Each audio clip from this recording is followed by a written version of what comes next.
Hey everyone, it's Eric here on Daily Mail FDM, and this week we're talking about how not to deal with the fact that you're trans. I think I'm going to focus more on like the therapy and the physical transition, just because that's what I know most, I guess. There are a couple ways to transition physically, but what you don't want to do, first of all, is not go to therapy. Especially for somebody who's just questioning that you're trans, you don't really want to just jump in to a physical transition and not have anybody to talk to or anything like that. I've gone to therapy for at least 2.5 years now. I went to it before I came out as trans for other mental issues because mental issues run rampant in my family. And I came out to the same therapist, blah blah blah, and I've told this story, it's irrelevant. After you go to therapy, what you're not going to want to do when you actually decide to start transitioning is buying illegal drugs. That came out. Buying testosterone that wasn't prescribed for you.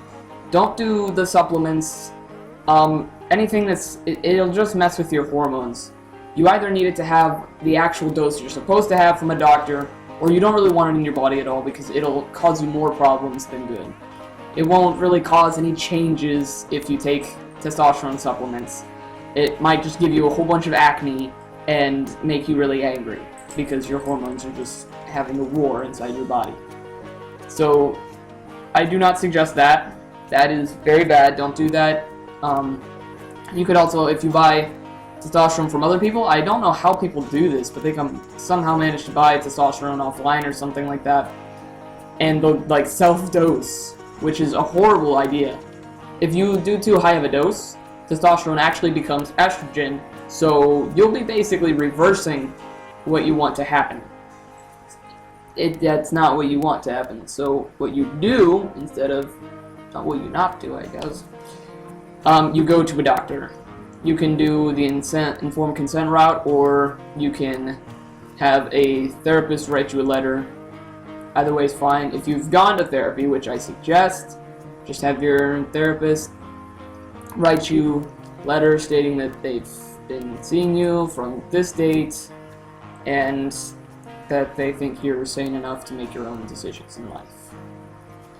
You can also go the informed consent route. I know my new endocrinologist that I'm going to be seeing here soon required me to go and see a psychiatrist, which I have never gone to. All of my previous therapists were counselors and therapists and not psychiatrists. So if you're in a predicament like that where the doctor wants a psychiatrist but you don't really want to switch your therapist, maybe try going informed consent, where the doctor will just have you fill out all this paperwork and then you go on hormones and they don't need a therapist letter. It's just you stating, if this doesn't, if I change my mind later on, it's my fault. If I don't like the changes, it's my fault. I can't sue anybody. That's basically what that says. So that's what you don't do in all of that. And then after you started transitioning, be patient. Don't expect, I see a lot on all these Facebook groups I'm in where people are asking, how long did it take you to have downstairs growth and to have voice changes and facial hair? They honestly are going to compare their timeline to everybody else's, which I did the same thing, and I really should not have, because that caused me to go into a really bad depression when my dose was not high enough to make those changes happen when they should have. You need to be patient. Same thing with top surgery. Everybody gets it at a different time, or they don't get it at all. It's all a matter of choice, and a lot of people, their insurance covers it, and then they can just go in whenever. For a lot of other people, that's not the case. So, you need to do your research. Don't just trust what somebody says. If they say, Dr. Crane is great, or Dr. Garamoni is great, and you're just like, oh, okay, good, I'm going to go schedule with them right now. Go look up the resources, go on TransBucket, find what you want. Everybody wants something different out of top surgery. So you need to see what options are out there. There's so many different kinds of top surgery, and you have to choose which one you want, and then you have to, you have to figure out what doctors will actually do that procedure, and then out of all those doctors that do that procedure, you have to figure out which one you like most, and then you can go from there. But don't just take other people's word for it, because what they want might not be even close to what you want. Everybody needs to be patient, and they need to not make bad decisions that will affect their life for the rest of their life. That's all the advice I have for this week. There's a lot of don'ts. There's not a lot of do's. You don't have to do anything in your transition.